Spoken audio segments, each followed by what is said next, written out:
Fala pessoal, como é que vocês estão, gente? Tudo bem com vocês?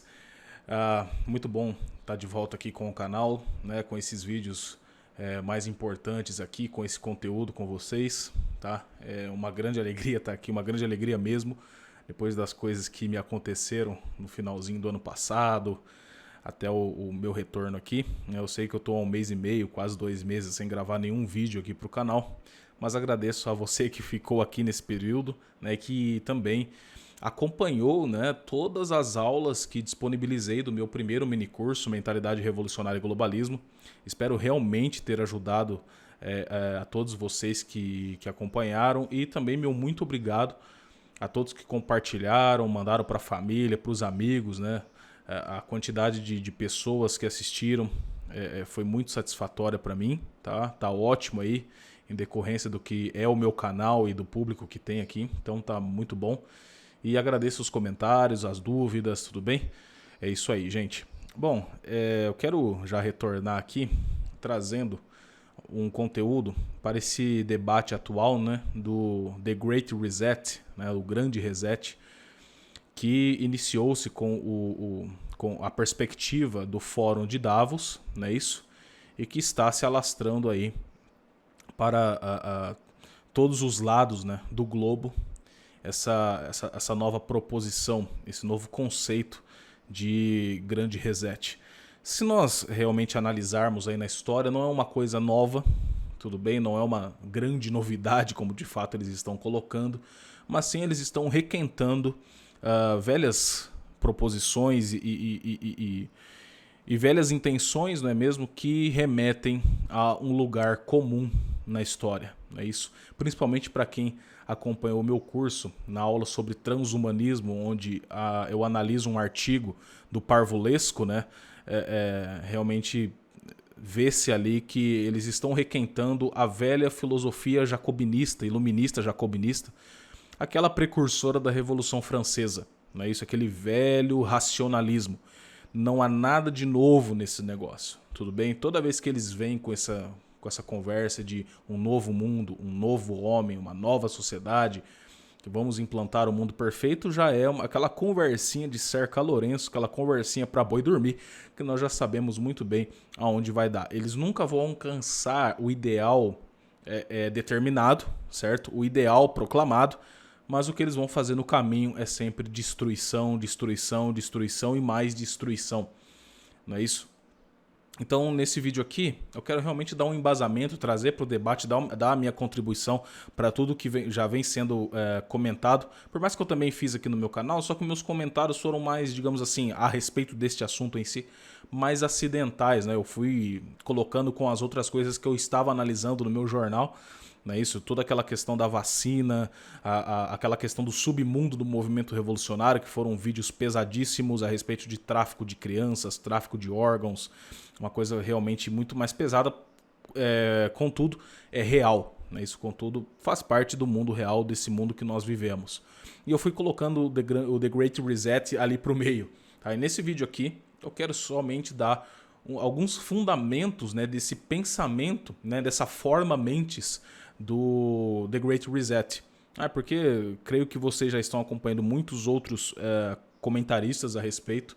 Eu não quero chover no molhado aqui e falar as mesmas coisas que eles estão falando. É claro que alguma coisa ou outra bate, né, com os comentários, entretanto eu quero dar aqui a minha marca assinada nesse debate, tá certo? Bom, do que está se tratando aí o The Great Reset, né? Eu até fiz algumas anotações aqui. Olha, esse é um dos primeiros vídeos que eu fiz alguns tópicos. Os meus vídeos, eles geralmente são anárquicos nesse sentido. Eu não faço tópico nenhum. Eu abro a câmera e começo a falar. O que vem na cabeça eu tô falando, tá certo? Mas esse vídeo eu fiz um negócio mais bonitinho aqui. Eu organizei em tópicos. É uma coisa diferenciada, né? Convenhamos, né, gente? Desde janeiro, de janeiro do ano passado, né? Meu Deus, faz tempo, que eu fiz uma live com o professor Ricardo Felício aqui, inclusive deixei ela no canal, que realmente foi uma live esclarecedora para todo mundo, né, os comentários do professor Felício, em que ali, antes mesmo de estourar toda a questão dos lockdowns, né, de todo esse controle governamental que nós passamos, estamos passando ainda, com certeza, né? Nós já avisávamos ali do que se trata. Né? Isso não negando a veracidade, né? A fatualidade do vírus, mas colocando ali que não era uma questão puramente médica, que havia uma grande estrutura, uma grande intenção e um grande aceleramento das agendas que nós já tratávamos nessa questão do Covid-19. E de fato, cara, de fato, aconteceu assim 99% daquilo que a gente comentou naquela live. Né? Do que se trata? Até anotei aqui, né? A questão do controle sanitário, do controle alimentício, do controle comportamental, que aí entra a questão da engenharia de comportamento, né? Aquilo que eu já vinha comentando, baseando-me no livro do Pascal Bernardin, né? Isso, Maquiavel Pedagogo, nanotecnologia e transhumanismo, certo? E agora, esse último intento que eles lançaram recentemente, a questão do Pix, né? Que nada mais é que o chip. Nada mais é que o chip. É isso? E a tentativa de sempre de eliminar o dinheiro físico e trazer o Codex Alimentários, de trazer o DigiCash, né? Tudo aquilo que eles vêm propugnando há muito e muito tempo. Há muito e muito tempo. Então é mais uma tentativa, mais uma ação para consumar isso. Né? A questão dos passaportes sanitários, né? Que encaixa no controle sanitário, como eu coloquei no tópico. Então tudo isso embasa o grande reset. O grande reset. Evidente que quando eles falam na questão da economia, certo? Você tem que presumir sempre um embasamento ideológico abstrato atrás do argumento econômico. Sempre. Aquele que vem trazendo a economia como primeira argumentação, como faz o marxista e não raras vezes o próprio liberal, você tem que presumir outra coisa ali. Por trás disso, há um conjunto de desvalores, digamos assim, de subcultura, que embasa aquele argumento econômico. Porque o que vai tratar a economia? A economia vai tratar da ação humana. E se trata da ação humana, trata-se daquilo que nós somos, né? E de como nós nos envolvemos com a realidade, com a adequação que nós temos com a realidade.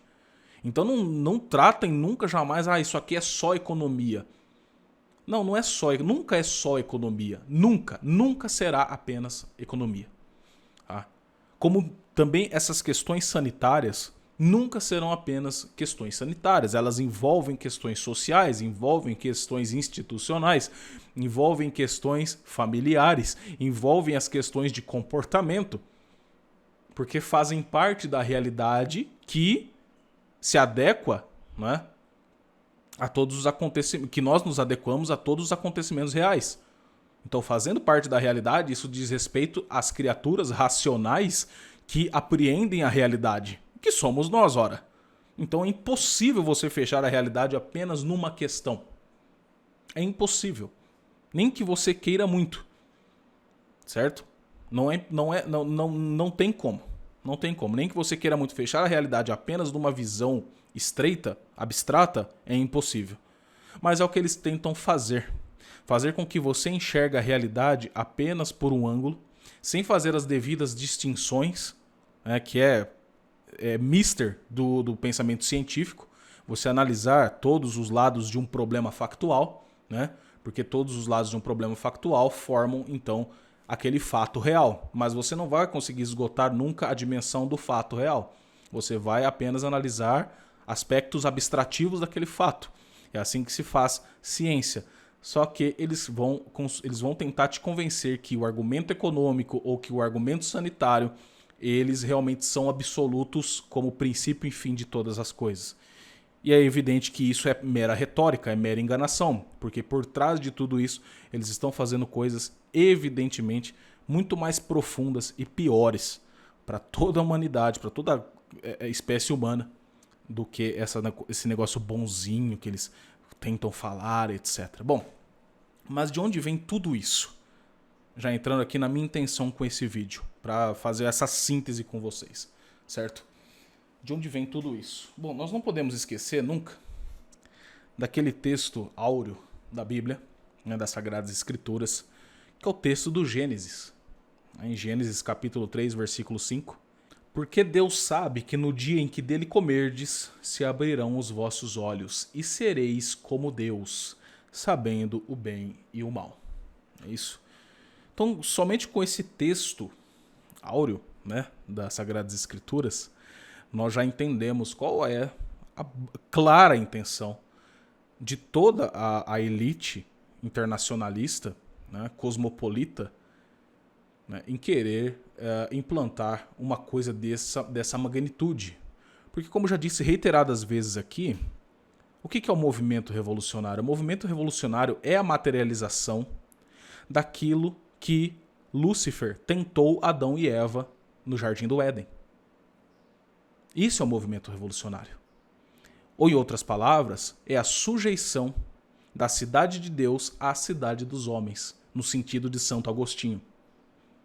É a absolutização humanista sob realmente a causa final do homem, que é a bem-aventurança, a felicidade eterna com nosso Senhor Jesus Cristo. O movimento revolucionário é o impedimento, né, que você tem da sã busca da salvação da sua alma. Isso é um movimento revolucionário, tá certo? Fora disso, são apenas definições meramente contingentes, políticas, que estão sujeitas à história, às mudanças, à mutabilidade da história, à mutabilidade do tempo. É isso? Porque os revolucionários, eles tomam o tempo e o espaço como se eterno fossem. Mas não é assim que funciona. Eles tomam a materialidade, o materialismo, como se eterno fosse. Mas não é assim. Eles querem absolutizar aspectos contingentes porque eles têm ódio à contingência. Eles têm ódio ao tempo. Eles têm ódio à questão da matéria. Ou seja, eles têm ódio à nossa própria composição de corpo e alma. Porque eles não podem conceber que eles são meros mortais. Eles não podem conceber que eles não são absolutos. Esse é o texto que fala, o texto do Gênesis, né? O texto da Bíblia. E sereis como deuses é o quê? Sereis absolutos, sereis ato puro como Deus. Sereis como Deus é o quê? Que a nossa essência, né, e o nosso ser não se distinguem como, né, é realmente a nossa composição real. Mas que a nossa essência e o nosso ato de ser não são distintos. Que são ato puro assim como Deus. Ora, se nós somos como deuses, nós falamos como deuses, nós agimos como deuses e pensamos como deuses. E pensar como Deus e falar como Deus é materializar realidades nas nossas palavras. Entende? Porque quando Deus fala, a palavra de Deus é uma realidade concreta. Deus falou, faça-se a luz, e a luz se fez. Deus falou, faça-se o cachorro, e o cachorro se fez. Certo? Então o homem, nesse processo de autodivinização, quer falar como Deus. Quer realmente ter como a questão igualitária o seu discurso, o discurso de Deus. É criar realidades. Não se adequar àquelas palavras ditas por Deus. E aí você já começa a maquinar na sua cabeça o que é esse The Great Reset. Como mais uma tentação do homem, dentre tantas outras históricas, que é o que eu vou pincelar aqui rápido, porque eu já falei várias vezes, né, aqui no canal, inclusive no meu minicurso. Muitos dos acontecimentos históricos e revoluções históricas repousam nessa ideia satânica do homem querer tomar o lugar de Deus. É evidente que depois que você entende o processo, torna-se fácil, digamos assim, entre aspas, a percepção do que eles estão fazendo. Porque os discursos, eles são muito bonitos, eles são muito envernizados, né? Eles são realmente diferenciados. Mas o que eles estão prometendo? Um mundo mais sustentável, um mundo mais feliz, um mundo mais perfeito, uma economia mais justa, etc, etc. São todos aqueles ideais e prometem direitos e mais direitos e mais direitos.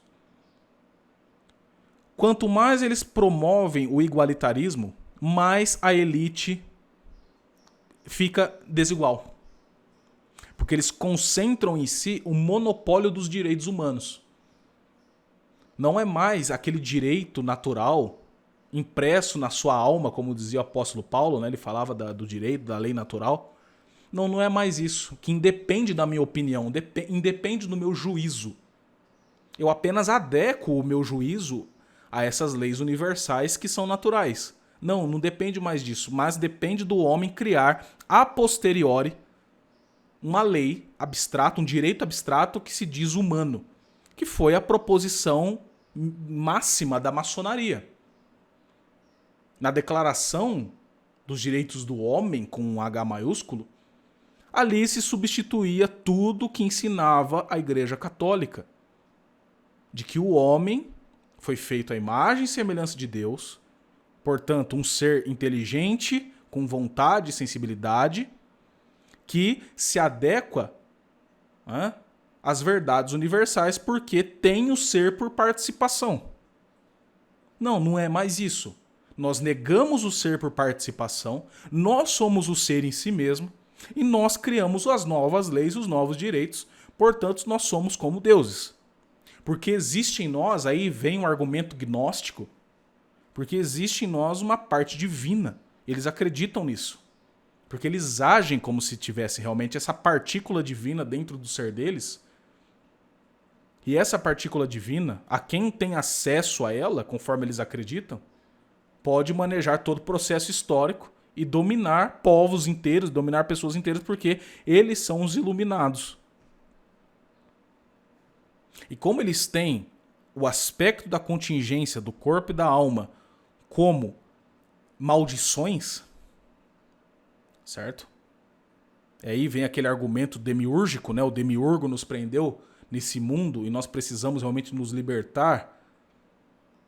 Isso era a gnose antiga, através de uma gnose, de um conhecimento que nada mais é do que um aspecto fideísta, porque eles ainda não obtinham conhecimento, eles tinham uma fé que iriam obter esse conhecimento que os libertariam. Isso, quando o processo gnóstico é secularizado, se transforma o quê? Num processo historicista. Então, durante a história, o homem, nessa busca pela idade do amor, né, como propugnava o abade cisterciense Joaquim de Fiore, chegaria à idade do amor, a terceira idade da história.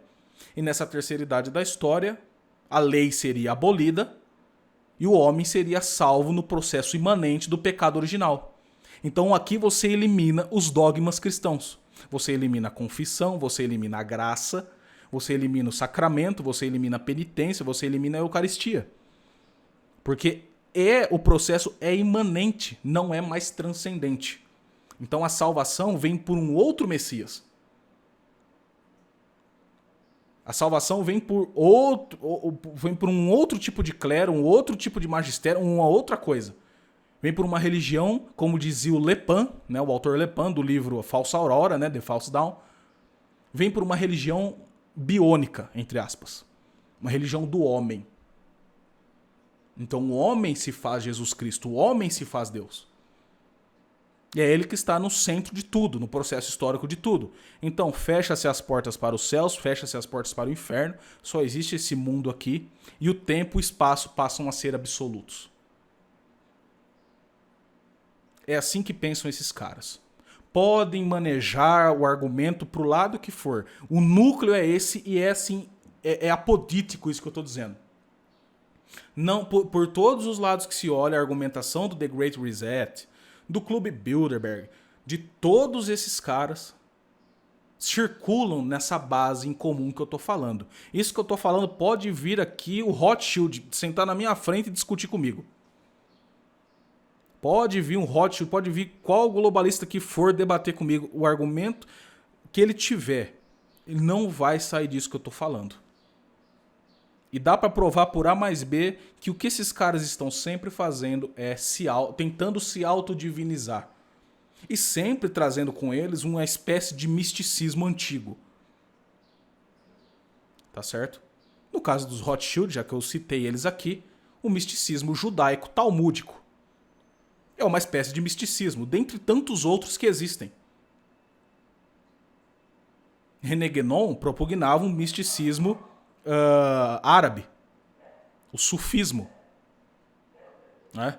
A maçonaria vai atrás também de uma espécie de misticismo judaico, que é realmente a inspiração maçônica, né? Mas eles vão atrás, depois dos processos revolucionários da maçonaria, eles vão atrás aí de um certo misticismo humanista, do homem como centro de tudo. E assim vai. Tudo isso para negar o quê? Negar a revelação, negar o verbo encarnado, negar a Jesus Cristo e a sua igreja. E num processo seguinte, com o advento dos novos modos revolucionários, das novas filosofias modernas, instrumentalizar a igreja de Cristo, a igreja militante, né? A igreja física, para os seus objetivos. Que é exatamente o que aconteceu na história. Exatamente o que aconteceu na história.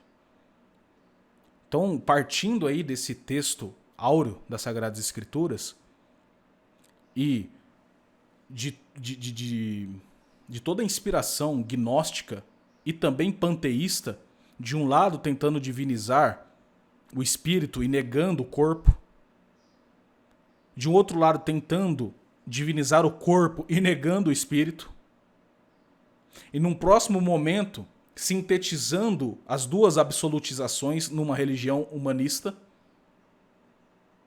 né? Nós temos aí as portas abertas para todas as barbáries que aconteceram. Todas as barbáries. Todas. A Revolução Renascentista, humanista. Depois a Revolução Racionalista, que vem ali nos séculos 17, 18. Depois as Revoluções Idealistas, no século 19. E no século 20, a materialização de tudo que foi pensado nesses séculos precedentes. Resultado, milhões de cadáveres. Milhões de cadáveres.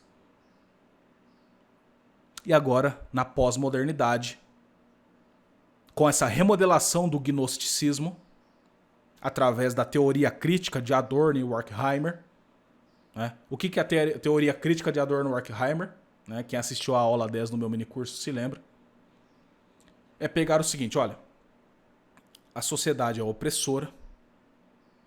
E por que ela é opressora? Porque os homens, eles se balizam por certas abstrações que formam a superestrutura da sociedade, que nada mais é do que a Igreja Católica, né? Porque se você pegar o direito romano, a filosofia grega, né, e a moral cristã, foram sintetizadas na patrística e na escolástica durante a formação da civilização ocidental. Não é à toa que eles se voltam contra uma coisa. E que coisa é essa? Se você pegar as filosofias deles, tanto a filosofia racionalista como a filosofia idealista, que depois vão resultar nesse neomarxismo, etc., é uma tentativa de negar, né, a maravilhosa síntese que fez a filosofia, a sã filosofia cristã, da razão e da fé. Certo? E tendo seu principal precursor dessa síntese, São Tomás de Aquino. Que realmente falou, olha, razão e fé são inseparáveis e as duas, né, se ajudam. Mas que a fé ilumina a razão. Mas que sem a razão ter todos os seus preâmbulos, não há fé. Né? Então a fé ela é carregada de todos os preâmbulos racionais, que é o que se falava São Tomás de Aquino, os preâmbulos fidei. Mas o que fazem os outros filósofos? Se atentando contra as verdades cristãs. Não, nós vamos absolutizar apenas a razão pura.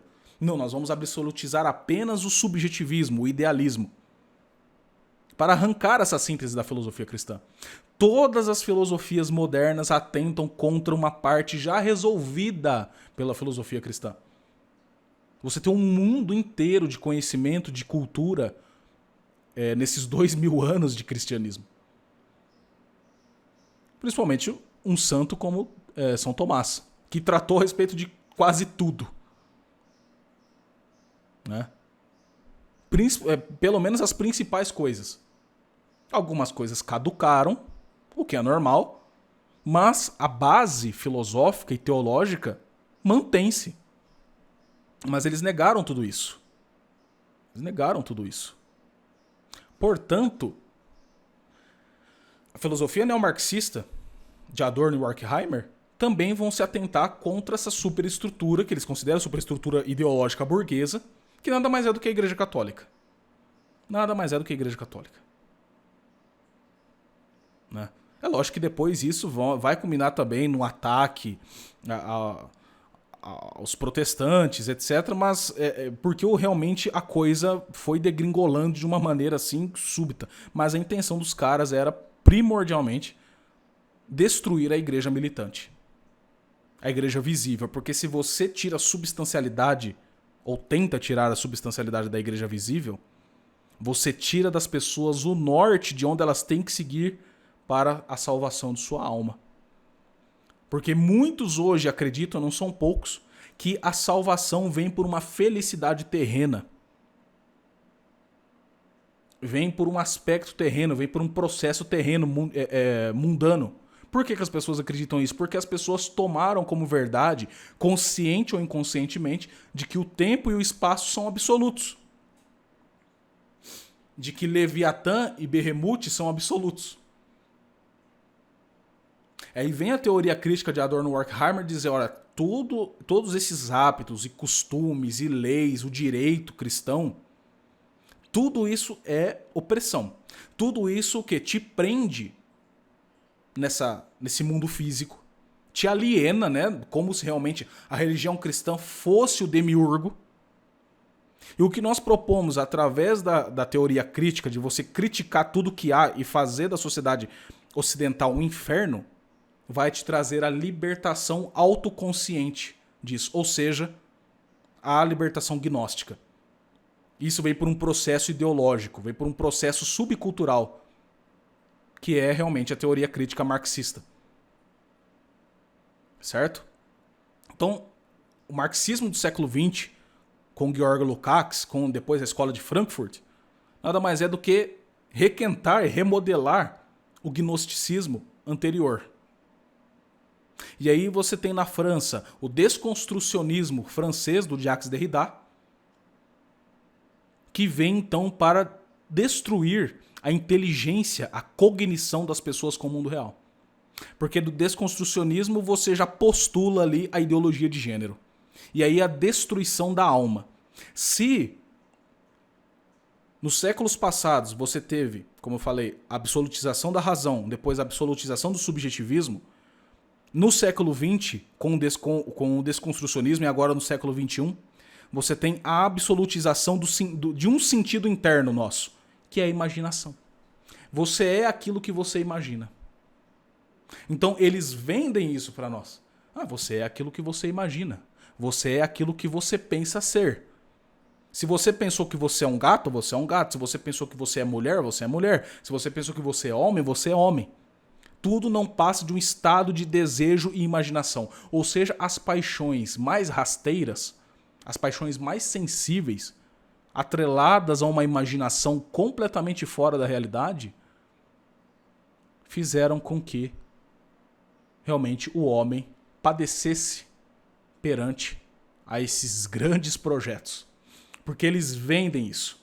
O que eles fazem hoje com a juventude, com a questão do ambientalismo, com a questão da causa animal, por exemplo, o animalismo, é vender para a juventude que se eles imaginarem que eles estão combatendo um mal, que são esses cristãos malvados, sempre o cristianismo, esses cristãos malvados, esses católicos fundamentalistas que vêm com esses dogmas. Os dogmas são importantes, assim, importantíssimos a serem combatidos na visão deles. Porque a nova Eucaristia é a maconha. O novo corpo de Cristo, para eles, é o aborto. Sim, são paródias satânicas dos dogmas. Mas é o que eles fazem. Se, quando o sacerdote fala na missa, por Cristo, com Cristo, em Cristo, aí nós temos um doido varrido como Mussolini dizendo tudo pelo Estado, nada fora do Estado, né? E isso é uma substituição. Toda a filosofia moderna gira em torno de paródias satânicas, principalmente do mistério da Santa Missa.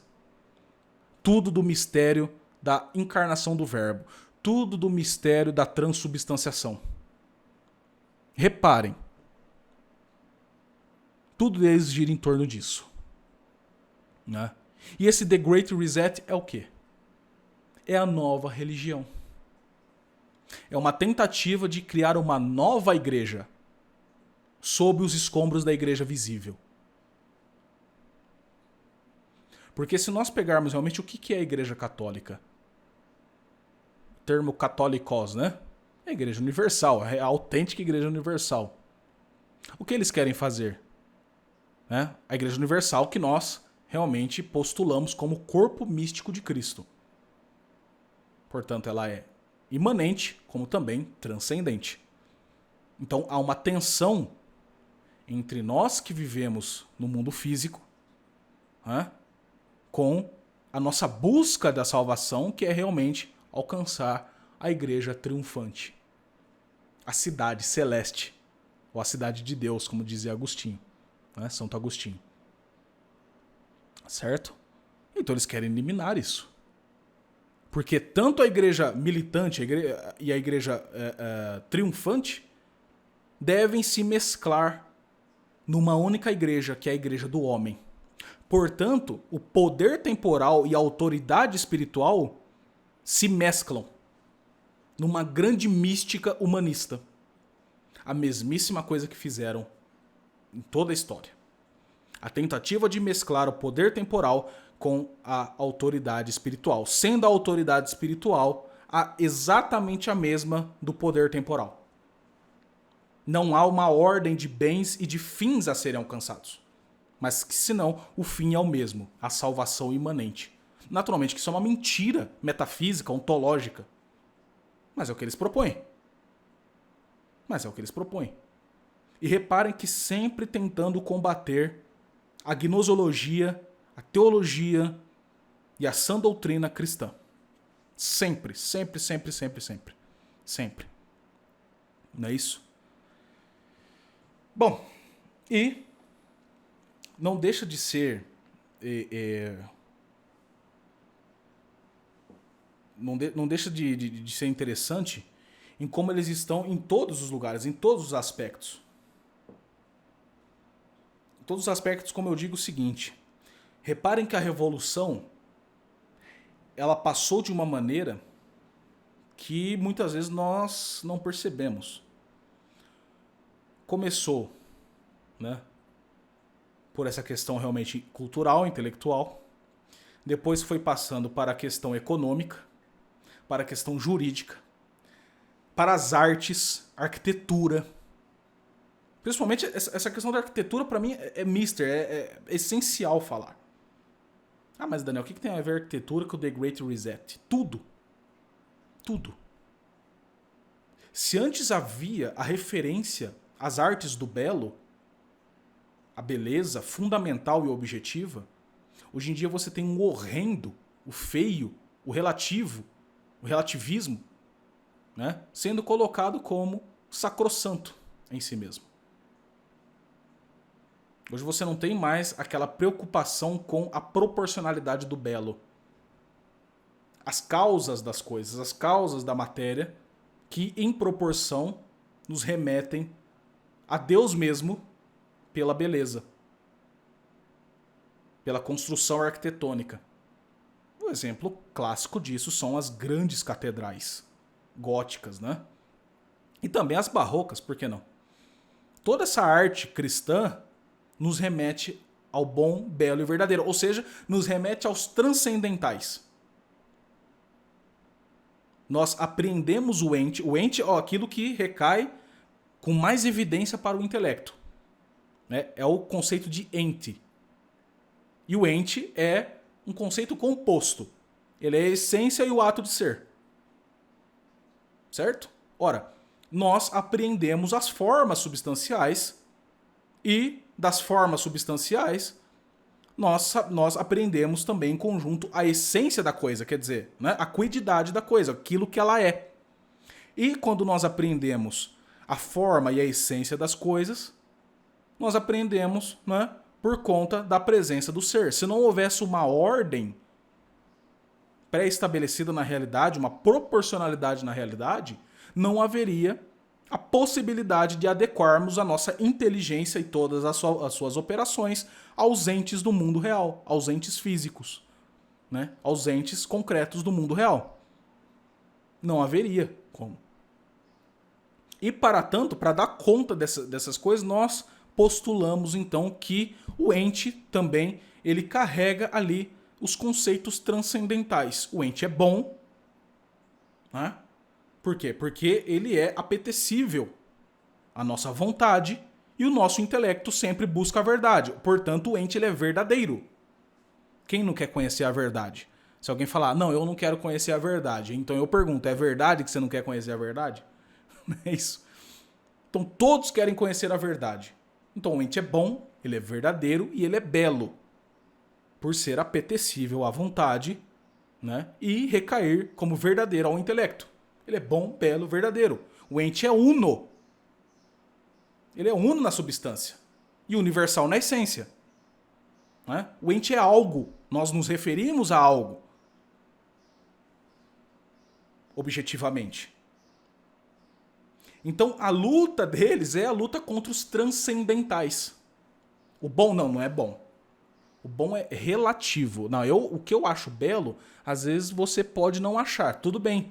Mas aquilo que nós nos referimos para darmos um conceito objetivo de beleza. Realmente tem a subjetividade da beleza, mas referente a algo. E é lógico que no mundo moderno e pós-moderno, com a destruição da cognição quase geral, as pessoas já não sabem mais diferenciar aquilo que é belo e aquilo que não é, meu Deus. Tem pessoas que têm a cognição completamente destruída. Quando você vê as pessoas olhando para um monte de remendo, um quadro com tintas misturadas apenas, o cara pega a lata de tinta e joga no quadro. Aquilo é arte. Porque no meu ponto de vista, aquilo é bom. Aquilo é belo e aquilo é verdadeiro. Ou seja, o conceito dos transcendentais foi absolutizado no mero subjetivismo. É o sujeito, apenas o sujeito, não mais se relacionando com a coisa, é apenas o sujeito que diz aquilo que é belo, aquilo que não é, aquilo que é verdadeiro, aquilo que não é. E também, lógico, a luta deles contra os universais. Então tudo aquilo que a filosofia cristã postulou com muita sabedoria, com muitas disputátios, né, com muito debate na escolástica, é tudo aquilo que eles combatem hoje em dia. Não tem como dizer que não. Isso é outra coisa apodítica. Pelo lado que se olhe, é sempre sim uma tentativa de recortar uma parte da filosofia cristã, remodelar a imagem e semelhança do Deus homem, absolutizar aquela remodelação e tentar virar a realidade de ponta cabeça e trazer um novo mundo a partir daquilo. É isso que eles fazem. É isso que eles fazem, né? E o que se vê hoje na juventude é o quê? É pegar todas essas proposições falsas, naturalmente falsas, e transformá-las numa nova religião. Né? Numa nova religião. N pensadores, N filósofos vão falar sobre a questão da religião de César sendo revivida, né? Sim, não está errado.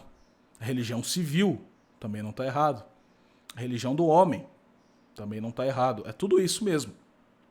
Só que no mundo pós-moderno, você tem a tentativa de sintetizar, né? Trazendo aquela dialética hegeliana, né? De teses, antíteses e sínteses. Você tem a tentativa de sintetizar um novo establishment tecnológico, com nanotecnologia, robótica, né? Biotecnologia, tudo isso, com uma mística oriental. Aquela mística New Age, do Carpe Diem, né? Das drogas orientais, da falsa transcendência mediante meros aspectos bioquímicos, fisiológicos. Você tem a tentativa, então, de unir essas duas coisas. Porque, como eu falei, o argumento econômico do The Great Reset é uma parte do problema. Porque para um empreendimento desse tamanho, eles têm que propugnar ali, eles têm que postular novos conceitos teológicos e filosóficos para dar conta daquilo que eles querem fazer. E é aí que você tem a subversão. É como se fosse um Augusto Comte 3.0. O Augusto Comte, né, o famigerado positivista, ao observar a Revolução Francesa e vendo toda a desgraça que gerou aquela revolução, o Augusto Comte, em vez de voltar-se à tradição, não, ele falou, não, peraí, nós precisamos da religião positiva. Nós precisamos esquecer dogmas, precisamos esquecer ideias, precisamos esquecer conceitos e trabalhar apenas com aquilo que nos é mensurável, matematizado e sensível. Nós precisamos de um mundo sistematizado, que avance o progresso, a religião do progresso. Por isso que a nossa bandeira tem ordem e progresso. São lemas positivistas, não é verdade? Você tem um progresso do homem. Mediante aqueles iluminados que dominam melhor os processos materiais. Num outro momento, o positivismo do Augusto Comte virou a sociologia moderna, virou, né, parte do direito moderno e pós-moderno, né, e virou a tentativa de você pegar partes, pegar coisas particulares e fazer delas absolutas em si mesmas. Isso é a herança do Augusto Comte. Depois ele nos gera a filosofia analítica, parte da filosofia analítica, que tem um pouco de ranço positivista, e o outro também kantiano. E depois agora você tem essa tentativa de novo de pegar o mundo tal como eles fizeram, os próprios revolucionários fizeram, em tentar reinventar um novo mundo, uma nova religião. Não pensem que não, esses caras não têm religião. Eles têm. É religião do homem. Que não tem mais apenas aquele materialismo,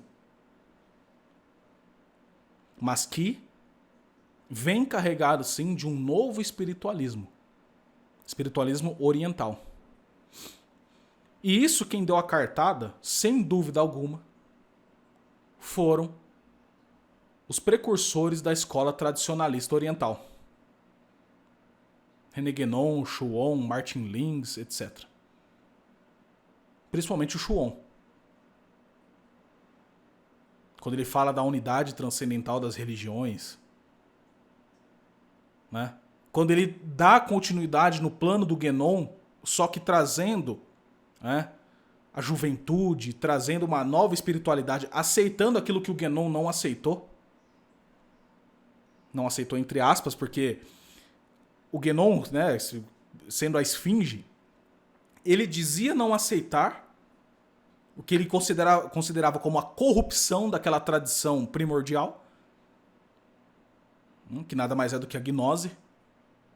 Ele dizia não aceitar, só que, como ele não era bobo nem nada, ele já sabia que os efeitos daquilo que ele colocou, que o cristianismo deveria ser remodelado pelo Islã, e que o Islã era a única tradição que havia realmente guardado aquela primeira tradição, quer dizer, a tradição primordial. Então o judaísmo estava destruído por Guénon. O cristianismo também. Então só daria para remodelar a igreja católica sob a base de mestres sufistas. É isso? Só que ele diz negar, por exemplo, Madame Blavatsky, né? Diz negar a teosofia, diz negar esses espiritualismos orientais modernos. Mas vem o Chuon e já fala logo na cara dura que ele não nega nada disso. Inclusive, em suas seitas, usava disso direto, né? E é o que a molecada faz o que hoje? O que a molecada tá investindo hoje? É numa renovação da astrologia, é numa renovação dessa fé subjetivista em espiritualidade oriental. É o budismo, é o shintoísmo. Então, quer dizer, essa questão orientalista vem com muita força, sempre numa salada mista, né? Tudo misturado. mas que isso faz próprio do quê? Para um processo de alienação real e de idiotização da juventude. E quando eu digo juventude, tá? Cabem os adultos aqui, porque o que eu mais vejo hoje em dia são adultos adolescentes. Porque foram idiotizados. Então, misturando essa religião orientalista que traz bem-estar, traz uma espiritualidade, a pessoa fica zen, né? Junto com todas as promessas da tecnologia futurista, que vem propondo a longevidade, a vida eterna na matéria, vem propondo a facilitação do mundo, que as pessoas vão viver bem. E se você não fizer filhos, melhor ainda, porque você agride a natureza. E isso é bem forte na questão orientalista. Esse naturalismo, né? É bem forte na questão das religiões orientais. Quer dizer, não agredir a natureza, quer dizer, o panteísmo. Porque a natureza é divina. A natureza se confunde com Deus. Deus é a natureza e a natureza é Deus. Né? É o ser unívoco. Não é isso? Portanto, o panteísmo vem com força nessa questão das religiões orientais para dizer a você: não tenha filhos, não se case, não agrida a natureza com seus filhos, vamos abortar. E o aborto, não apenas como um caso cientificista, mas o aborto também como um caso espiritual.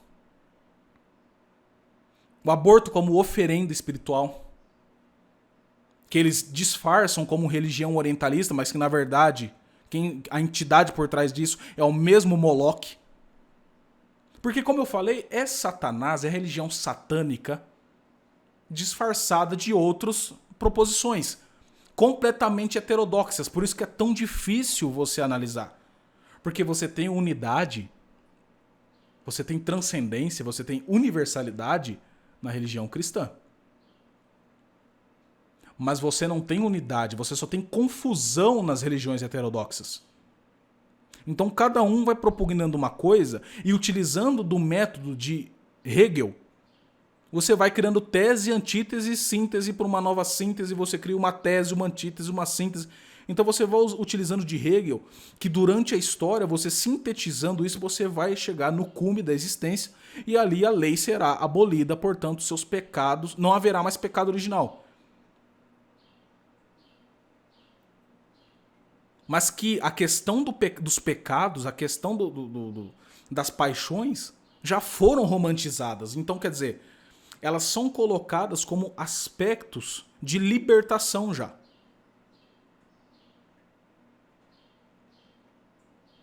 Porque quanto mais você peca, aquilo que o cristianismo considera como pecado, é um aspecto de liberdade. Hoje em dia, é ou não é assim? Hoje em dia você vê o jovem orgulhoso de estar fazendo coisa errada. O jovem se vê orgulhoso de atentar contra os pais. O jovem se vê orgulhoso de ser uma pessoa atomística, indo contra o primeiro mandamento, amar a Deus sobre todas as coisas. Não honrar pai e mãe, eles entendem isso. Honrar pai e mãe fala o mandamento. Não honrar pai e mãe. A mentira tida como verdade. O errado tido como certo. É a inversão revolucionária. Então hoje você vê o jovem orgulhoso de estar cometendo pecado. Porque isso para ele é a libertação desse cristianismo demiúrgico. Ele não entende assim, mas é assim que as coisas funcionam. Porque o cristianismo é o problema, não é o The Great Reset. Porque essa nova religião, essa nova igreja humanística, espiritualista, vem trazer a libertação de mais de 2000 anos de opressão cristã. É assim que eles acreditam. Esse é o fundamento, é a base de todo o The Great Reset. É a base de tudo que eles estão propugnando. E como eu disse, nesse último momento da história, do século XX para cá, as igrejas estão falando em nome disso. Porque a revolução passou muito mais dentro da igreja, né, do que outra coisa. Porque a grande resistência a todos esses erros, a tudo isso, foi a Igreja Católica. Foi a Igreja Católica. Para todos esses erros, o erro humanista, o erro liberal, o erro comunista socialista, o erro dessa libertinagem sexual, tudo isso você encontra encíclicas e mais trabalhos culturais e intelectuais dos santos padres, como também do magistério, como também de todos condenando isso. E eu destaco aqui as encíclicas, né? Você pega uma Pascendi Dominici Gredis, do Santo Padre Papa Pio XI, Papa Pio X, desculpem. Né? Papa Pio XI escreveu a Divine Redentores. A Pascendi é do Santo Padre Papa Pio X. As encíclicas sobre liberdade, né? Tratando do liberalismo, a encíclica Libertas do Santo Padre Papa Leão XIII, não é isso? A Quanta Cura, a encíclica Sílabus, né? As Sílabus de Pio IX, todas essas cartas encíclicas condenando tudo isso que hoje embasa o The Great Reset. Todas essas encíclicas condenam isso. As proposições, o fundamento da nova ordem mundial estão já condenadas pela Igreja Católica. Só que com o advento das revoluções dentro da Igreja e com os efeitos, infelizmente, daquilo que foi feito no Concílio Vaticano II, por mais que eu não negue aqui o magistério, eu não negue de forma nenhuma, né, a primazia do Santo Papa, nunca vou negar porque eu não sou sede vacantista, né? Não sou sede vacantista, eu não vou negar isso, certo? Só que também é fato que os efeitos do Concílio Vaticano II e dos documentos do Concílio Vaticano II, de como ele foi entendido e foi colocado na sociedade em prática, se pelos frutos conhecereis, nós vimos que a revolução adentrou na igreja. E se hoje nós temos, infelizmente, o Papa Francisco corroborando e muito com essas proposições heréticas erradas, é porque sim, o modo em que hoje nós temos a posição da igreja militante perante o mundo moderno é uma posição de subserviência. Isso é doloroso dizer, mas é a verdade. Mas é a verdade. E todas as vezes que o Santo Padre acerta, né, como vocês sabem, eu fiz a análise aqui da sua carta, né, querida Amazônia, em que muitos aspectos o Papa Francisco acerta. Quer dizer, ele está de acordo com a tradição, com o magistério, com as Sagradas Escrituras. Né? Portanto, de acordo com os mais de 2000 anos de cristianismo e tudo aquilo que nos foi ensinado na doutrina. Até quando o Papa Francisco ele acerta realmente, ele deixa aquela dúvida, aquela dubiedade que é clássica dos documentos pós-conciliares. Os documentos pós-conciliares, eles padecem de dubiedade. Por que eles padecem de dubiedade? Por conta do efeito hegelianista do concílio. Porque como eles tratam tudo como uma questão de diálogo com o mundo moderno, o que os revolucionários entenderam? Que a igreja entrou para o processo de teses, antíteses e sínteses. Então, eu aqui no diálogo com você, a gente não coloca nenhum dogma, tá? A gente não estabelece verdades. Vamos deixar o negócio em aberto. Tipo da Dilma. Vamos deixar o negócio em aberto e a gente dobra o negócio. Como é que a Dilma falava? Mais ou menos um negócio assim, entendeu? Você, numa conversa comigo, a gente não deixa verdades estabelecidas. Nós criamos uma tese. Depois vem as outras pessoas, criam uma antítese. E aí nós formamos uma síntese. Dessa síntese, nós formamos uma outra tese. E assim vai, no rumo da história. Então, quer dizer, a igreja entrou na engrenagem revolucionária. por falta de realmente, de diversos fatores, né? Porque não é apenas, cara, é muito complicado essa questão do concílio, né? Mas por diversos fatores mesmo, né? A igreja acabou entrando nessa engrenagem. E falando em nome disso, e falando em nome dessa ecoteologia, falando em nome da teologia da libertação, falando em nome do liberalismo, falando em nome dessa revolução mundialista. E muitas vezes aquele joguinho dúbio mesmo de eu não aceito, mas também não condeno. Peraí, o negócio já está condenado, cara. Já está condenado. Não é que não aceito e não condeno, já está. Tudo aquilo que eles estão postulando no The Great Reset está condenado pela Igreja Católica. E não somente a condenação magisterial, a condenação papal, como também todas as proposições filosóficas e teológicas que estão ali subjacentes, que estão ali subentendidas, também já foram refutadas. Quer dizer, o liberalismo, o individualismo abstrato, o esquerdismo, o progressismo, que adoram dizer, que eu já disse que eu sou contra esse termo, porque para mim é tudo paganismo remodelado, paganismo requentado. Aquele mesmo paganismo politeísta que apareceu no renascentismo volta agora com o progressismo. Mesma coisa. Então, esse paganismo remodelado, tudo isso já foi refutado pela sã doutrina católica.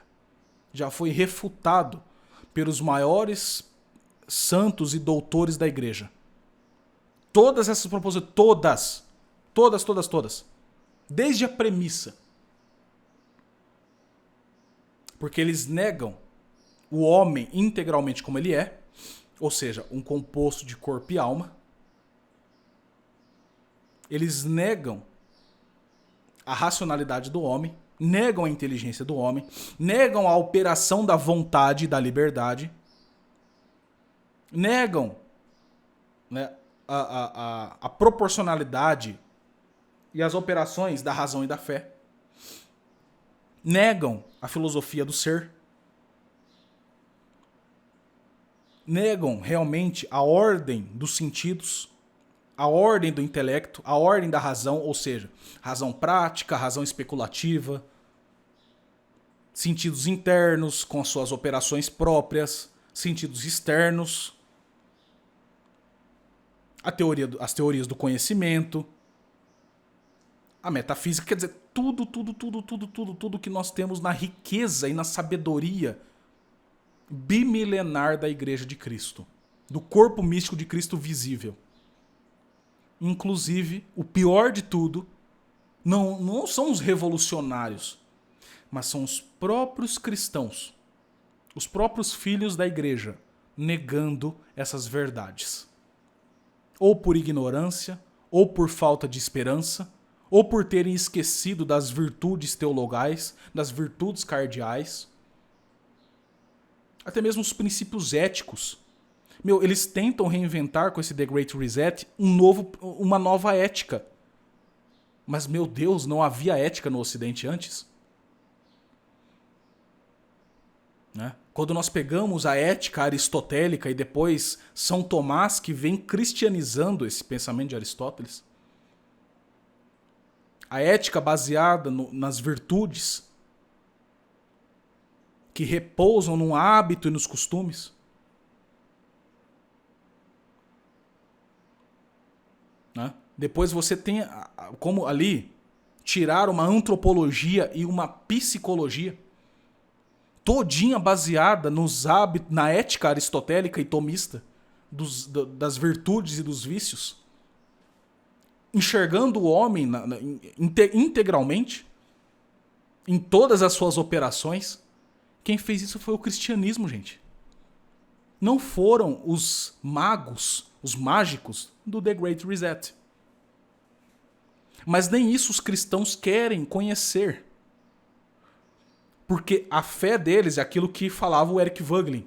A fé metastática. É a fé num projeto político-ideológico que tenta absolutizar o tempo e espaço. Que tenta trazer a eternidade intracósmica, como falava o Vogelin. E contra isso, meus amigos, contra isso, realmente é você apreender e você querer conhecer as verdades cristãs. Porque eles já subverteram tudo que eles podiam. A sociedade cristã, ela é o quê? Ela é estruturada, a grosso modo, de baixo para cima. Você tem o sujeito como pessoa, e por ter o sujeito como uma pessoa individual, né, você sabe que você não é causa de si mesmo. Ou seja, você foi causado. Seu primeiro senso de proporções, de hierarquia, de gradação, vem com a apreensão de que você faz parte de uma família. E que sua família, que é, como digamos assim, a usar um termo do padre argentino, Alfredo Sáenz, né, é um microcosmos, certo? É uma espécie de eclésia, de mini-igreja, né, dentro da sua casa. Porque a família é um aspecto sacramental, porque tem o quê? O casamento é um sacramento. E disso você tem, da família, você tem ali a relação com uma sociedade, uma comunidade. E dentro de diversas comunidades, você forma uma cidade. O que é uma sociedade? No conceito cristão, como que se dá uma cidade? Um reino. Dentro desse reino, dentro dessa cidade, existem diversas comunidades autônomas. E dessas comunidades autônomas nasce ali a legitimidade da estrutura de poder. Ou seja, o poder ele é muito limitado a essas comunidades e à legitimidade. Ou seja, quando realmente o governante, que é socialmente aceito por todas as comunidades, ele se ordena ao bem comum mediante a lei natural, ao direito natural e a finalidade mesma do homem e da sociedade. A finalidade temporal. E ordenando a finalidade temporal às finalidades espirituais, ou seja, seguindo as verdades cristãs. Então, a autonomia, o processo da estrutura de poder no cristianismo, assim, é inconcebível você ter o que nós temos hoje. Se vem o liberalismo dizendo que a sociedade já não é mais um conjunto de sociedades ou de eclésias dentro de um reino, mas que a sociedade é um conjunto de indivíduos, o que é errado, não um conjunto de indivíduos atomizados, cada um batendo cabeça. Porque o próprio princípio da democracia liberal, ele é falso. E ele nos remete ao processo histórico gnóstico. Porque quando postula que a sociedade é um conjunto de indivíduos atomísticos que não se relacionam realmente entre si, é porque esses indivíduos eles são tão absolutos em si mesmos que eles contêm uma certa divindade dentro deles. E que eles não podem eles só podem libertar essa divindade e se libertarem da opressão da sociedade, que eles entendem como coletivismo, é através dessa autoconsciência no processo histórico. Então os indivíduos não se relacionam mais realmente, substancialmente, mas apenas artificialmente ou por aquilo que eles vão depois postular como o contrato social, que até hoje eu não achei. Se alguém achou o contrato social, por favor, me tragam o contrato, que eu quero ver o contrato. Cadê o contrato? Não tem um contrato. Nunca vi o contrato. E também nunca vi essas relações artificiais. Sempre me pareceram muito reais. Tá certo? Sempre me pareceram muito reais. Então, toda essa substituição da polis cristã para uma concepção abstrata, absolutista, vem com a Revolução e eles tentam suplantar isso aí sobre a sã filosofia e sã doutrina cristã. Então, assim, não tem como dizer aqui que isso que eles estão fazendo não é uma tentativa de criar uma nova religião. Não somente, né, um novo homem, uma nova civilização. Não. Uma nova espiritualidade mesmo. Porque sem a questão do misticismo espiritualista, eles não têm o fundamento do que eles vão fazer. É isso que eu estou atacando aqui. Eu estou indo direto no fundamento desses caras. Tudo que eles estão fazendo nas sociedades, nos governos, nos estados-nação, tudo isso realmente está acontecendo. Mas por quê? Quais são os porquês? Quais são as causas primeiras? Como que eles enxergam os estados-nação? Como que eles enxergam as sociedades? Como que eles enxergam a questão jurídica?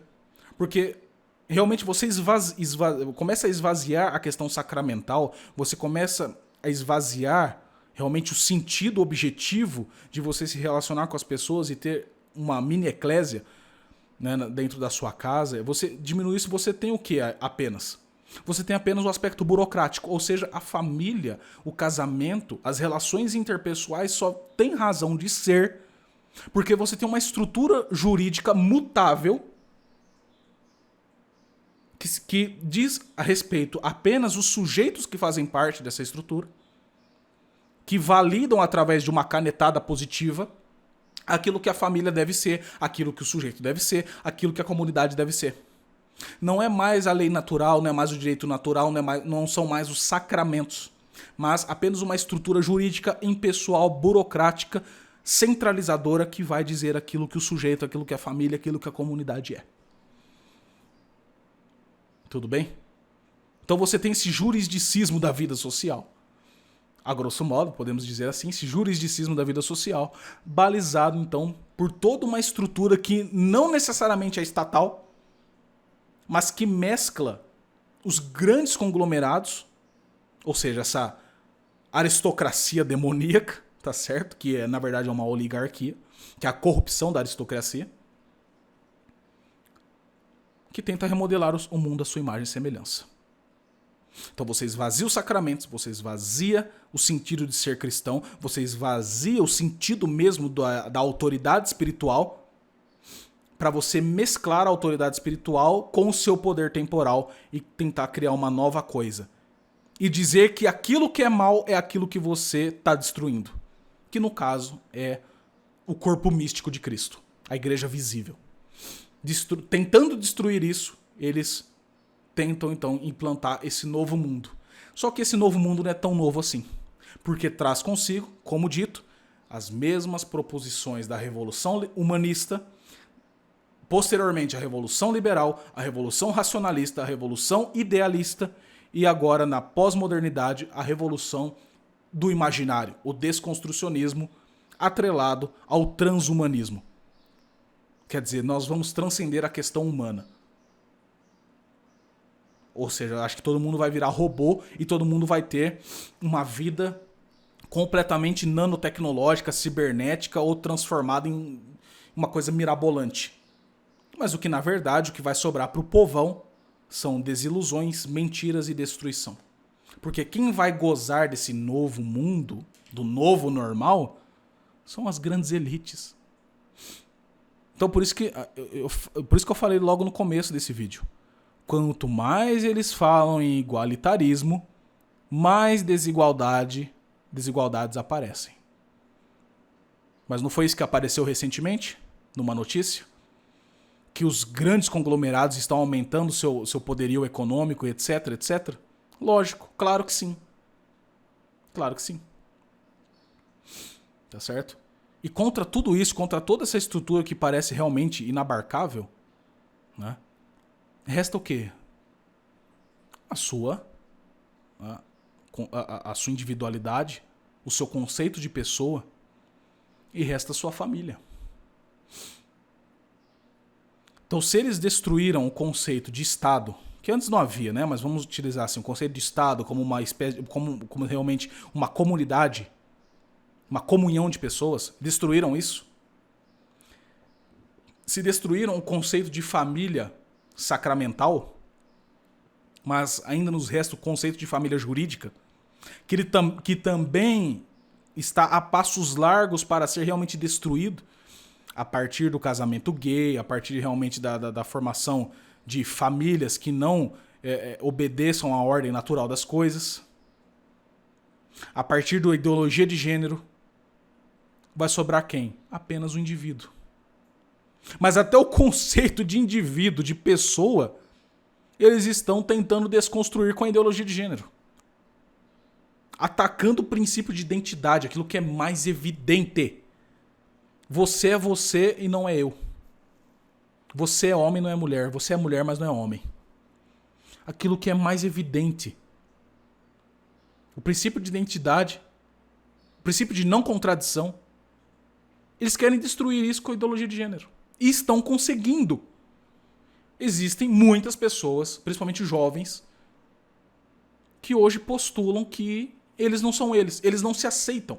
Ou seja, o demiurgo foi parar realmente como eles mesmos. Meu Deus, eu estou preso dentro de mim mesmo e eu preciso me libertar desse eu. Porque eu mesmo sou o demiurgo de mim mesmo. Eu mesmo me prendo nessa matéria bruta, opressora, etc. Eu preciso transcender. Aonde chegou o nível de gnose, cara? Depois falam que eu sou exagerado no negócio da gnose, né? O pessoal fica me zoando e tal. Ah, Daniel, tá igual o saudoso professor Fedele, hein? Tá vendo gnose em tudo? Mas como que eu não vou ver gnose em tudo, meu Deus do céu? Tem gnose pra tu quanto é gosto. O mundo pós-moderno é gnose, assim, pendurado no carrinho de sanduíche. O tiozinho vai vender gnóstico. Eu tô vendo gnose em tudo porque não tem como não ver. Quando eu vejo um jovem falando que quer se libertar do conceito de pessoa, do conceito de eu, quando eu vejo o cara tentando refutar, meu Deus, o princípio de identidade. Quer dizer, A igual a A. Não concordo que A é igual a A. Não concordo que eu sou eu. Que? Isso é a revolução. Às vezes as pessoas falam, não, mas esse negócio da revolução é muito abstrato, eu não tô entendendo. Parece uma coisa muito... Não dá pra tocar, sabe? Que a gente conhece realmente, né? O nosso processo cognitivo não há nada que não esteja no intelecto que não tenha passado pelos sentidos. Já falava São Tomás. Com muita sabedoria. Mas hoje em dia as pessoas falam, mas cadê a revolução humana? Porque a cognição, durante o tempo, a cognição das pessoas foi sendo destruída. E hoje quando as pessoas veem um jovem falando que ele não é ele, e que ele está se libertando dos dogmas e do mundo opressor por um ato, porque os caras são muito retóricos. Quando aparece um jovem hoje falando, eu me libertei, eu me assumi gay, por exemplo, as pessoas falam lá, se libertou da opressão, se libertou dos dogmas, dessa sociedade patriarcal opressora. Cara, se você pegar a tratativa cristã para os homossexuais, é a mesma de sempre. Não é? Nenhum homossexual ficou sem, né, as virtudes. Ficou sem a possibilidade de praticar as virtudes, sem a possibilidade de praticar os mandamentos. E se for batizado, sem praticar as virtudes teologais, fé, esperança e caridade. É a mesma coisa para todos. Não é porque o cara é homossexual que ele não tem que confessar os seus pecados, que ele não tem que ter o perdão sacramental. Que ele não tem que seguir, né, o 6º mandamento da lei de Deus, cara. Mas não, você fala isso hoje, você é opressor, você quer o mal da pessoa, você quer... É um negócio dogmático. Mas, meu amigo, você falar isso... Você querer isso para a pessoa, desejar isso para uma pessoa, é a coisa mais natural e menos opressora do mundo. Porque é você dizer para ela o seguinte, olha, meu amigo, eu sou um pecador. Eu tenho os meus pecados. Eu tenho as minhas misérias. E a mesma coisa que eu aprendi da doutrina, eu tô passando para você. Eu preciso me confessar? Preciso. Você também. Você precisa do perdão? Precisa. Eu também preciso. O 6º mandamento é a minha opinião? Não. Então eu tenho que seguir você também. O 1º mandamento também? Também. E é aí realmente a pessoa na sua individualidade, através das intermediações, que ela vai conseguir ter uma vida virtuosa, que ela vai conseguir realmente levantar após as suas quedas pecaminosas. Quer dizer, vai ter uma vida como todo mundo tem. Mas não, vem realmente os novos, né, os novos profetas apontaram o dedo na cara dos cristãos e falaram: vocês são opressores. Porque não, os gays têm que participar desse novo mundo, então precisa um movimento LGBT para realmente destruir a caridade cristã, destruir essa questão dogmática, para dar liberdade, igualdade, fraternidade, justiça para esses homossexuais.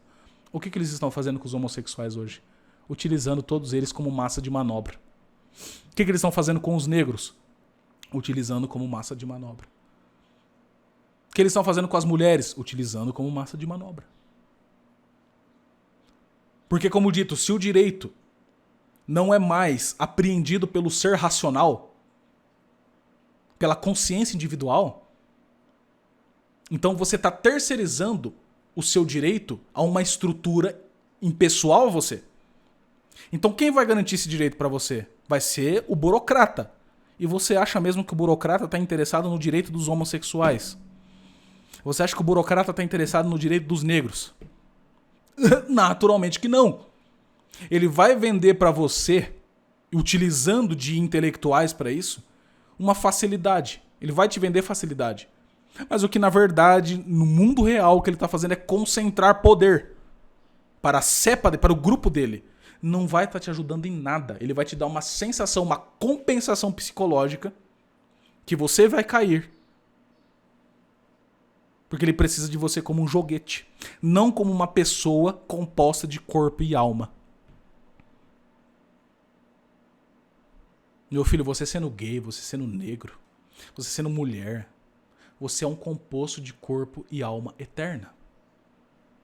E a sua alma, naturalmente, vai procurar verdades. Porque você foi feito para apreender verdades. E as verdades, por definição, são eternas. A verdade é aquilo que é. E aquilo que não vai deixar de ser por conta da nossa opinião, camarada.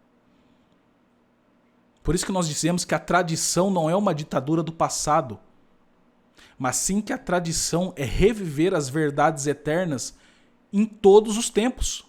Todos.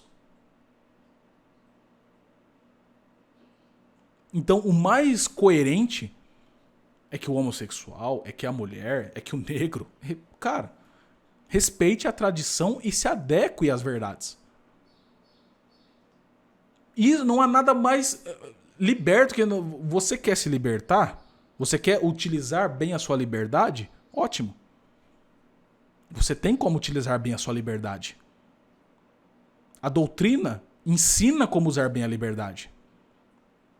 Você tem um mundo inteiro de ensinamentos dos grandes sábios ensinando o que é a liberdade e como utilizar bem a sua liberdade. Não vai ser a ideologia feminista, que é um combate ao direito natural, não vai ser o movimento LGBT, que também é um combate ao direito natural, que vai te dar essa explicação. Você vai continuar se enganando achando que está se libertando. E é isso que eles estão fazendo. Então isso é o The Great Reset. Eles postulam novas fórmulas tecnicistas, que é tudo que eu falei bem no comecinho do vídeo, mas que no fundamento é a mesma subversão dos conceitos cristãos já aplicados e já resolvidos durante a história. Estão entendendo? Então, no mais, gente, era isso que eu tinha que dizer para vocês nesse vídeo. Tá? Explicar bem o fundamento, deixar bem claro qual é o fundamento que está nesse texto áureo das Sagradas Escrituras, no Gênesis, capítulo 3, versículo 5. E sereis como deuses. É isso. É isso. E se você não acha realmente que será como Deus, mas que você quer retornar a Ele como criatura partícipe de uma ordem que Ele criou, então não é por esse caminho que você vai. Não é por esse caminho que você vai. É realmente resgatando a ética tal como ela é, o hábito e o costume das virtudes, o hábito dos sacramentos, o hábito de uma vida moral cristã, de uma ascese moral, né? De uma ascese realmente, uma vida ascética, uma vida realmente solitária, mas que ela seja proporcional. Para você também não virar um cátaro da vida aí.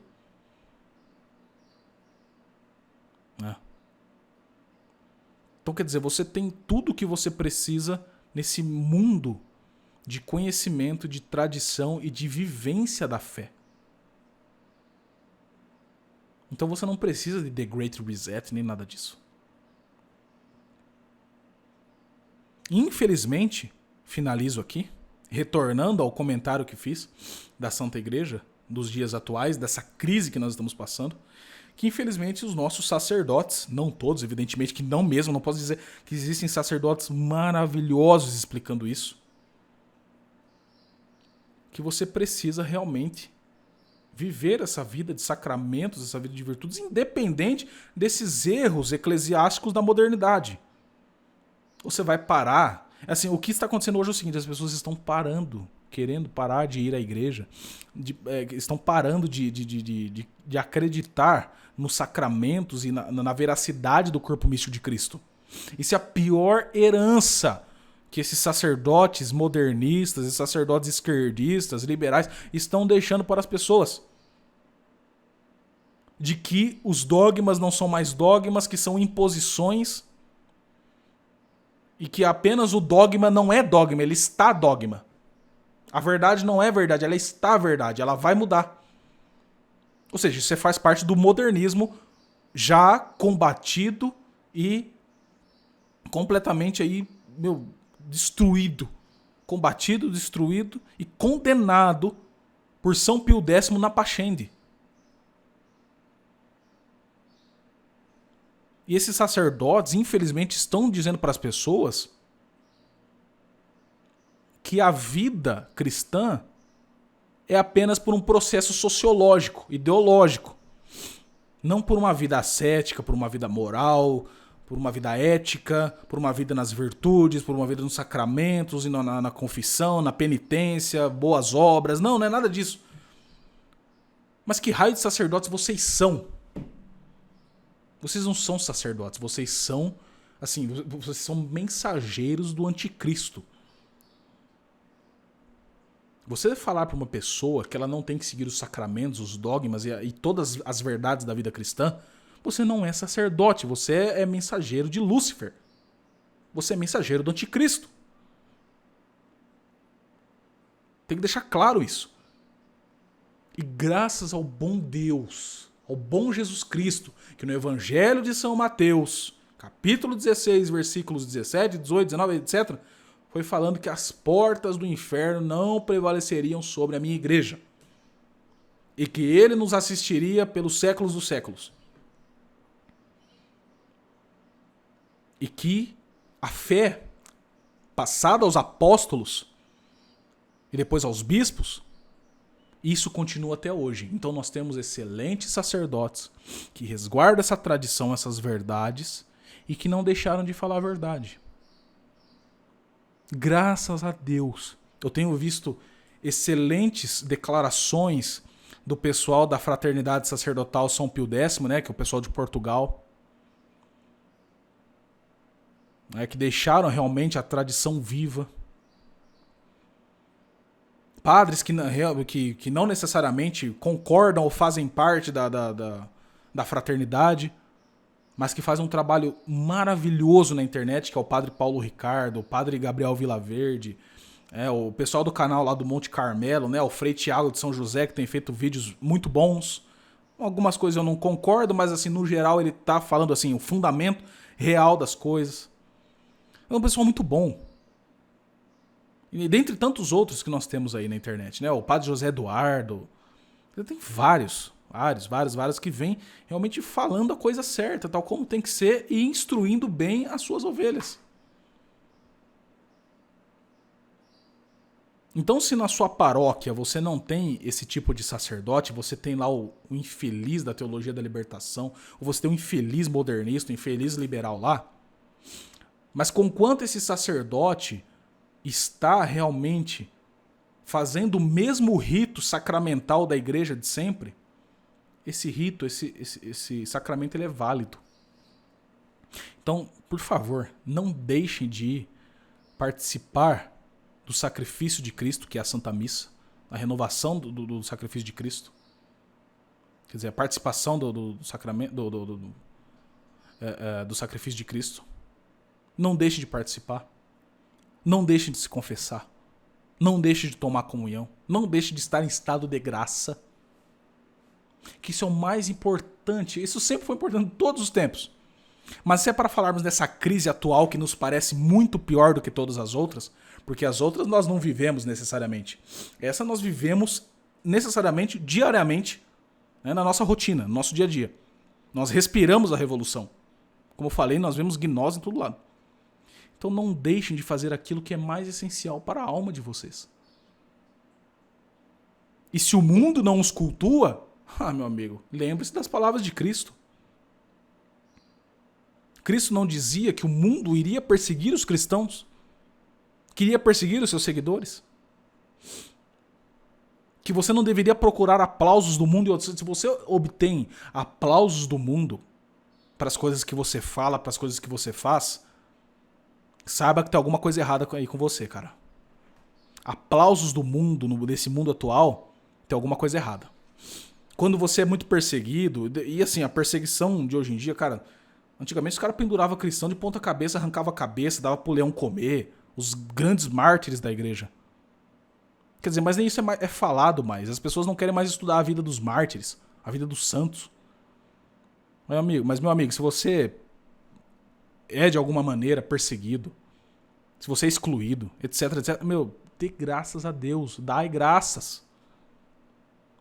Use o seu tempo solitário, né, para edificar a sua inteligência e a sua fé. Estude muito e reze muito.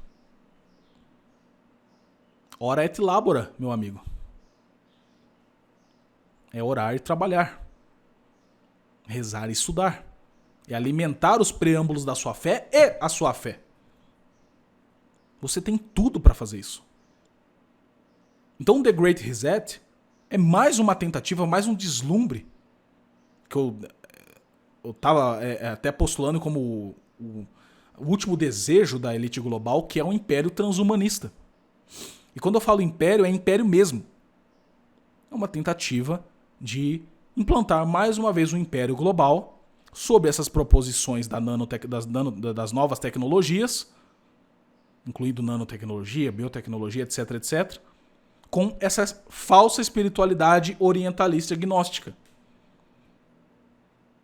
É trazer um novo império e, portanto, esse novo império dentro de uma nova igreja biônica, de uma nova religião biônica, que vai dar a forma substancial a esse novo império. Eles vão chegar nisso? Não. O que eles vão fazer? Perder almas.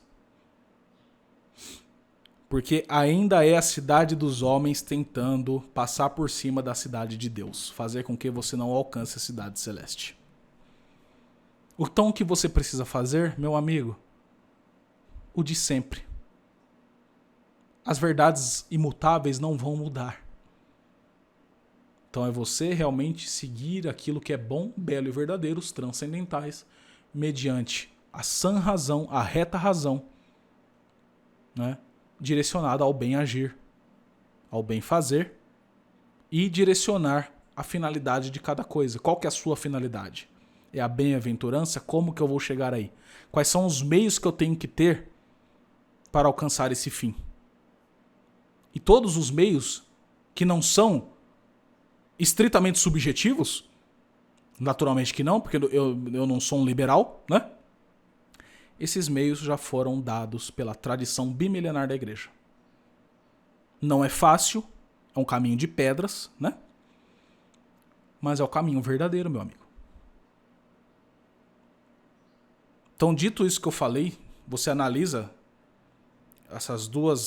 esse contraste que eu faço da cidade celeste e a busca pela cidade celeste com a cidade dos homens e a falsa busca de fazê-la ser a cidade celeste. Você pega esses dois contrastes e você entende exatamente o que é o The Great Reset e o que você precisa continuar fazendo, mesmo com todos os problemas, com todas as deturpações e com todas as falsidades presentes hoje na igreja militante. Porque fora dela não há salvação. Extra ecclesia nulla salus. Fora dela não há salvação. por mais que ela esteja problemática nos dias atuais, mas nós já sabíamos que seria assim. Nós fomos avisados, não fomos? A igreja estaria de tal forma um dia que ela nem pareceria mais igreja. Isso nós fomos avisados. Pelas aparições, pelas Sagradas Escrituras. Nós fomos avisados. Mas que os homens de boa vontade não poderiam realmente perder a fé. Então, se você apostatar, porque hoje nós temos o que dizia com toda razão Monsieur Marcel Lefebvre, a apostasia institucionalizada, a apostasia geral das nações, mas se você apostatar e deixar a sua família apostatar, aí, meu amigo, lascou. São mais algumas almas que foram perdidas ou deslumbradas com os caminhos falsos e materiais. Certo, gente? Então, termino esse vídeo agora, realmente termino esse vídeo, né? Trazendo uma lembrança que nos parece muitas vezes não ter efeito na nossa vida real, mas tem muita, que é aquele apelo que nós fazemos na Santa Missa, né? Aquele apelo que nós fazemos a Jesus Cristo na oração eucarística, quando nós dizemos, nós apelamos: Senhor, eu não sou digno de que entreis em minha morada, mas dizei uma só palavra e serei salvo. Como eu disse, o homem tentou ter a palavra divina. Ou seja, ele fala, ele pensa, a coisa é no mundo real. Mas não é assim. Então, essa palavra que nós apelamos na Santa Missa é o que deve estar norteando a nossa vida. Para que, por justiça e misericórdia de Deus, Ele nos dê essa palavra para nos salvar. E quem meditar durante esse vídeo todo e chegar até aqui, vai entender perfeitamente o que eu estou falando. Tudo bem, galera? Então é isso aí, gente. Muito obrigado pela atenção de todos. Chegamos até aqui, né? Um vídeo bem longo, né? Como é de costume. Mas é isso aí, gente. Pensem bastante, meditem bastante sobre minhas palavras e nós vamos conversando, tá? Nós teremos mais vídeos assim aqui no canal, que é a minha intenção, completamente, sem dúvida alguma. Tudo bem? É isso aí, galera. Fiquem com Deus. Até mais.